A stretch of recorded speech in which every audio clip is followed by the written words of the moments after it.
lagi hunting mainan tapi nggak dapet di marketplace lokal, atau mungkin justru mainannya nggak masuk ke Indonesia, ya udah belanjanya di luar negeri aja. Nah, cuma kan kita nggak mungkin kan jalan ke luar negeri terus cuma buat beli mainan doang, atau mungkin nggak ada waktunya, atau budgetnya juga nggak ada. Jangan khawatir. Nah, Kotak Coklat kali ini pengen ngasih tahu kalian 5 cara jajan mainan di luar negeri. Mau tahu ada apa aja? Sebelum kita mulai, kita masuk ke intro dulu.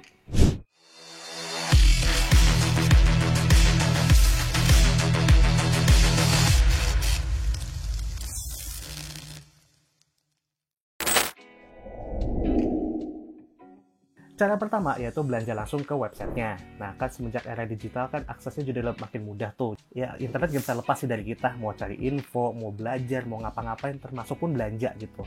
Cuma kan kita lebih seringnya belanja di website-website lokal ya, atau marketplace-marketplace lokal. Nah, kenapa nggak kita belanja juga di website luar negeri juga gitu. Dan opsi di luar negeri itu juga macam-macam gitu. Misalkan kalau misalnya kita bahas mainan ya, di luar kan banyak banget tuh website-website yang menjadi toko online untuk jualan-jualan mainan ya. Kalau misalnya kayak di Amrik, contohnya kayak BBTS, Big Bad Toy Store, atau mungkin kayak kalau di Jepang HLJ, Hobby Link Japan, atau juga kayak convenience store, atau juga mungkin Amazon, kan di situ jualan-jualan mainan tuh gitu. Atau misalkan kan langsung ke website resmi si produsen mainannya juga bisa, kayak ke Hasbro Pulse, atau ke Bandai, atau ke apa namanya, Good Smile Company juga bisa gitu. Jadi kalian tinggal langsung akses aja ke website masing-masing. Atau kalau misalnya kalian yang lagi hunting-hunting mainan-mainan agak jadul, agak langka gitu, mungkin kalau versi Amrik mungkin bisa lari ke eBay gitu kan, itu semacam auction gitu ya.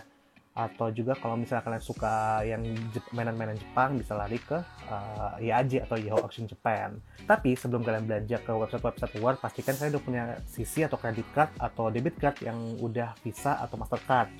Ataupun misalkan kalian nggak punya kedua itu, misalkan ya pakai aja PayPal. Kayak PayPal sekarang ya banyak yang pakai ya gitu. Selain itu juga mungkin ada perbedaan ya kalau misalnya kalian belanja mainan di website-website lokal atau marketplace lokal gitu. Nah, kalau misalnya kita belanja di luar negeri, kalian harus perhatiin tuh ongkos kirimnya ya lebih mahal ya pastinya kan.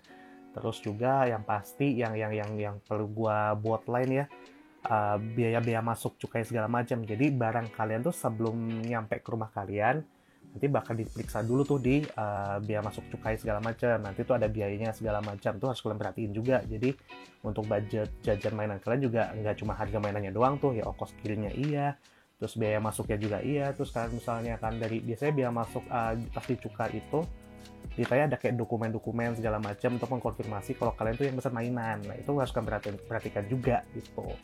Dan kalau misalnya udah komplit segala macam, ya udah mainannya bakal langsung nyampe ke rumah kalian. Lanjut ke cara yang kedua, yaitu nitip teman kalian yang lagi jalan atau berpergian ke luar negeri. Nah, kalau ini kan semenjak border beberapa negara udah mulai diangkat ya, udah jadi aksesnya lebih mudah tuh untuk kalian jalan-jalan ke luar negeri. Kan banyak tuh ke teman atau kenalan kalian yang ke luar negeri, bisa aja kalian tuh nitip ke mereka. Nah, enaknya kalau nitip ke teman sih kita nggak perlu mikir lagi kayak cukai, biaya ongkos kirim, kapan nyampenya. Soalnya kan udah pasti kan dibeli langsung sama teman kalian gitu.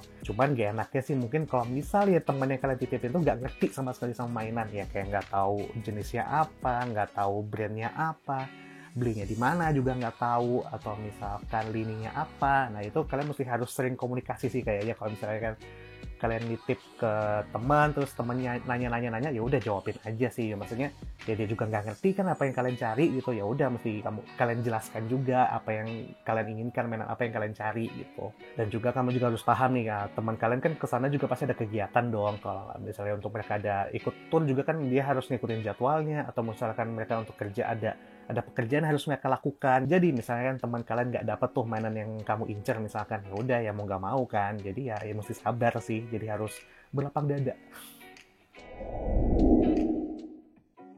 Kemudian untuk cara yang ketiga, buat kalian yang mungkin malas ngurus dokumen-dokumen di bea cukai, atau mungkin nggak ada teman yang lagi ke luar negeri, nah mungkin bisa pakai cara ini, yaitu menggunakan jasa proxy buyer. Nah, jasa proxy buyer ini udah banyak banget di Indonesia, dan jasa proxy buyer ini fungsinya itu membantu kalian untuk membeli barang-barang di luar negeri, mau buku, mau baju, mau apapun, termasuk pun mainan gitu. Nah, proxy buyer yang ada di Indonesia pun juga beragam tuh spesialisasinya ya. Misalkan ada yang fokusnya ke website-website Amerika gitu, kayak Walmart atau Amazon atau apapun lah gitu. Ada juga yang fokus ke di Jepangan juga, yang di Jepang gitu. Misalkan kayak ke Amazon Jepang. nggak perlu langsung Jepang sih, kayak bisa di AJ atau mungkin ke Rakuten misalkan, itu macam-macam tuh, ada spesialisasi masing-masing lah di proxy buyer itu gitu. Dan untuk pakai jasa proxy buyer juga terbilang mudah sih. Jadi misalkan kalian udah nentuin nih proxy buyer yang pengen kalian gunakan tuh apa gitu, terus udah tahu mau pengen beli mainan apa, nah, terus kalian copy aja tuh linknya atau link si mainan ini, terus kalian kasih aja ke si yang punya proxy buyer ini, jasa proxy buyer ini gitu. Nanti dari merekanya itu bakal ngekalkulasiin tuh dari ongkirnya berapa, biaya cukainya berapa, terus dan juga termasuk biaya jasanya mereka ya, jangan lupa itu. Nah, enaknya pakai proxy buyer tuh kalian nggak perlu lagi tuh mikir ribet urusan dokumen segala macam. Jadi kalian tinggal transfer aja duit total nominal yang mereka kasih tahu. Nah, terus setelah kalian transfer, nanti ya udah tinggal mereka tuh yang ngurus tuh dari pemesanan barang, dari shippingnya segala macam, sampai udah nyampe di Indo pun juga mereka yang ngurus biaya cukai segala macam, sampai pengiriman via sampai ke pengiriman ekspedisi lokal gitu, sampai ke rumah kalian. Emang sih jadi lebih sedikit mahal dari perhitungan yang normalnya gitu ya. Cuman kan paling nggak enak tuh, kalian tinggal duduk manis, tinggal tunggu barang atau mainan kalian tuh nyampe ke rumah. Jadi nggak perlu ribet ngurus dokumen, ngurus nggak perlu khawatir barangnya nyampe apa enggak ya, ditahan apa enggak ya, dicukai. Ya udah tinggal santai aja, tunggu si proxy buyer yang ngurus. Udah deh langsung kalian, jadi barang kalian tuh langsung nyampe ke rumah.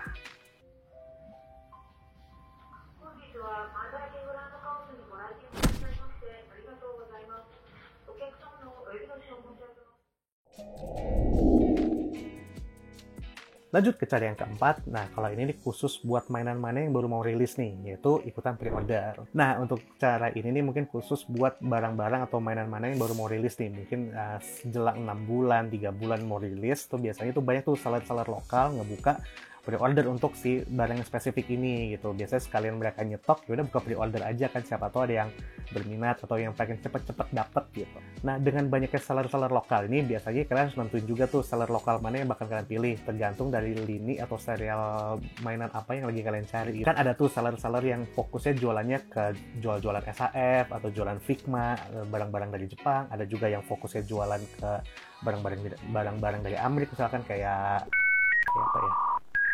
Marvel Legends misalkan, atau kayak NECA, atau kayak ya banyak lah mainan-mainan dari Amerika juga. Jadi kalian harus tentuin dulu seller lokal mana yang bakalan kalian pilih untuk ikutan PO-nya. Dan untuk ikutan PO juga gampang sih. Jadi kalian tinggal kontak sellernya yang udah kalian pilih, mainannya yang lagi dibuka sama seller ini apa. Terus kalau udah kalian tentuin, ya udah tinggal kontak si sellernya ini. Terus ya udah pengen ngisi slot pre-order mainan apa, ya udah kalian tinggal bayar DP-nya dulu tuh. Dan setelah kalian bayar DP-nya itu, nanti slotnya udah keisi tuh. Berarti itu untuk kamu aja nih si mainan ini, untuk slotnya ini. Terus tunggu aja mainannya sampai rilis. Nanti si seller bakal infoin udah rilisnya kapan, udah berangkat apa belum dari si produsen awal. Terus bakal diinfoin juga udah nyampe Indo apa belum. Nah, biasanya setelah barang udah di tangan si seller atau udah nyampe di Indonesia, nah biasanya nanti kalian diminta untuk dilunasi dulu tuh si item mainan yang kalian PO tadi. Nah, setelah kalian lunasin barangnya atau mainan tadi, udah setelah dilunasin ntar dikirim ke kalian atau langsung nyampe ke rumah kamu gitu. Biasanya seller di sekarang gini ngasih 2 opsi shipping nih buat kalian gitu. Jadi untuk kalian yang pengen cepat-cepat barangnya nyampe, pengen cepat-cepat megang mainannya, nah biasanya kalian bisa milih shipping yang by air. Nah, by air ini maksudnya pakai pesawat ya. Jadi biasanya barangnya rilis di bulan Maret misalkan. Nah, biasanya kalau misalnya kalian pakai by air, nanti paling nggak seminggu atau 2 minggu tuh udah nyampe ke Indonesia. Jadi barangnya udah bisa langsung nyampe ke tangan kalian. Dan untuk opsi kedua, biasanya pakai by sea atau via kapal laut. Nah, kalau via kapal laut itu mungkin agak lama ya gitu. Biasanya bisa 1-3 bulan gitu. Cuman buat kalian yang pengen kejar ekonomis ya, yang ya santai aja gitu, nggak pengen cepat-cepat juga dapat mainannya, palingnya udah dapat aja. Ya udah pakai by sea juga nggak apa-apa gitu. Nah, balik ke kalian lagi sih, referensinya kayak gimana nih? Pengen cepat-cepat dapat atau paling nggak ya udah aman, tapi kapan aja juga nggak apa-apa gitu. Tapi ada nggak enaknya juga nih kalau pre-order. Nah, kalau misalkan kalian telat dapat infonya atau kalian baru nyari-nyari gitu, nah biasanya slotnya tuh bisa habis. Nah, seperti yang gue bilang tadi, entah kalian telat PO terus nggak dapat slot karena emang telat dapat infonya, atau mungkin emang ya kan kalah cepat aja sama customer yang lain yang nyari juga gitu. Saking lakunya kali ini mainan, saking antusiasme para kolektor mainan tergugah untuk cepat beli gitu. Nah, itu yang gak enaknya pre-order sih. Jadi kalian ya harus berpacu dengan waktu juga biar dapat slot si pre-order ini. Dan cara yang terakhir atau cara kelima yaitu ikutan jasa titip. Nah, sekarang jasa titip ini mulai menjamur ya, entah kenapa lagi rame-ramenya jasa titip. Ya pokoknya lagi mau wabah, lagi hype kayaknya. Nah, mungkin hype-nya ini juga karena mungkin ya seperti yang gue bilang tadi, kayak border beberapa negara udah mulai diangkat gitu. Jadi akses ke negara tersebut jadi lebih mudah seperti balik sebelum pandemi gitu. Jadi ya mungkin selain orang yang berwisata atau yang ada kerjaan ke sana, ya ada juga beberapa orang mencoba mencari rezeki dengan membuka jasa titip gitu. Biasanya jasa titip sih kebanyakan kalau nggak ke Singapura, ke Thailand, Jepang, terus ke Amerika juga ada. Ya banyak sih, jadi tergantung sih just tipnya masing-masing. Nah, jasa titip pun juga bermacam-macam gitu. Jadi nggak cuma mainan doang gitu kan. Biasanya ada yang just tip snack segala macam. Cuman kebanyakan just tip sih nggak buka hampir segala macam item ya. Cuman barang-barang yang tidak dilarang ya, kayak senjata ya nggak boleh gitu, atau obat-obat terlarang juga enggak. Jadi banyak sih jasa-jasa titip yang ngebuka mainan ada, makanan ada gitu. Jadi ya masing-masing tuh ada spesialisasinya lah. Kemudian untuk cara ikutan just tip juga sebenarnya relatif gampang ya. Kalau secara garis besar nih ya, biasanya yang buka jasa-jasa titip itu biasanya mereka bikin sebuah grup, entah grup Telegram atau WA gitu. Nah, kalian masuk ke grup itu, nah nanti di grup itu biasanya mereka bakal ngepost beberapa item yang mereka buka untuk bisa dibeli gitu. Nah, kalian tinggal pantengin aja tuh grupnya. Ada nggak sih item atau mainan yang pengen kalian beli di grup itu? Kalau misalnya tuh ada item yang kalian pengenin, ya udah kalian tinggal bilang ke adminnya yang bertugas, ya udah langsung aja kalian beli atau kalian bayarin aja itemnya. Terkadang ada juga just tip yang selain ngasih foto-foto atau item-item di grup itu, nah mereka juga ngasih kesempatan tuh untuk kalian atau kamu memberikan wishlist kamu ke mereka untuk dibantu carikan. Jadi yang nggak usah khawatir juga misalnya item yang mereka foto nggak ada yang sesuai sama kamu, yang mereka carikan juga tuh dari bisnis yang kalian kasih. Dan juga untuk biaya jasanya juga hitungannya, kalau yang biasa yang gue tahu itu biasanya pakai sistem rate. Misalkan just tipnya dari Indonesia ke Jepang gitu, nanti menyesuaikan konversi dari rupiah ke yennya. Nah, dari konversi itu yang dia naikin nilainya biasanya. Misalkan yennya 120 dinaikin jadi 160. Nah, itu udah jadi masuk sama biaya jasa si just tip ini gitu. Jadi nggak perlu khawatir harus ada tambahan yang lain gitu. Cuma itu balik lagi sih ke bentuk skema si just tip ini seperti apa. Jadi tinggal kalian pilih aja mana yang sesuai buat kalian pakai. Nah, untuk ukuran just tip ini kalian harus siap-siap kalau misalnya barang yang kalian pengen atau mainan yang kalian pengen tuh nggak dapat. Ya soalnya customer itu nggak cuma kalian doang gitu kan. Misalkan kalian pengen tag ini gitu, tuh si adminnya ke-skip gitu ya. Ya mau gimana, kan orangnya juga ya biasanya berangkat 2 atau 4 orang atau 3 gitu. Ya untuk melayani customer bisa ratusan orang kan ya agak rumit juga kan. Jadi kalian mesti paham, harus mengerti gitu. Kalau emang nggak dapat, ya toh kalian juga nggak rugi secara material juga kan, belum transfer belum apa gitu. Dan juga buat kalian yang ngasih wishlist, misalkan mereka nggak sempet, ya mau nggak mau ya mesti sabar aja gitu. Jadi ya mungkin nunggu di sesi selanjutnya atau di trip selanjutnya gitu. Jadi ya harus paham juga sih gitu. Cuman mereka kan pasti berusaha yang sebaik mungkin kan untuk ngasih pelayanan yang terbaik buat kalian.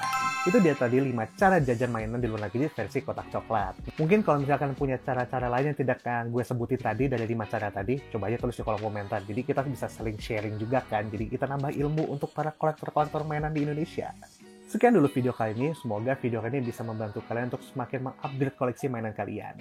Sekian dulu video kali ini, semoga kalian suka dengan video ini ya. Dan jika kalian suka video ini, silahkan di like, di share, terus di komen, dan juga untuk channelnya jangan lupa di subscribe.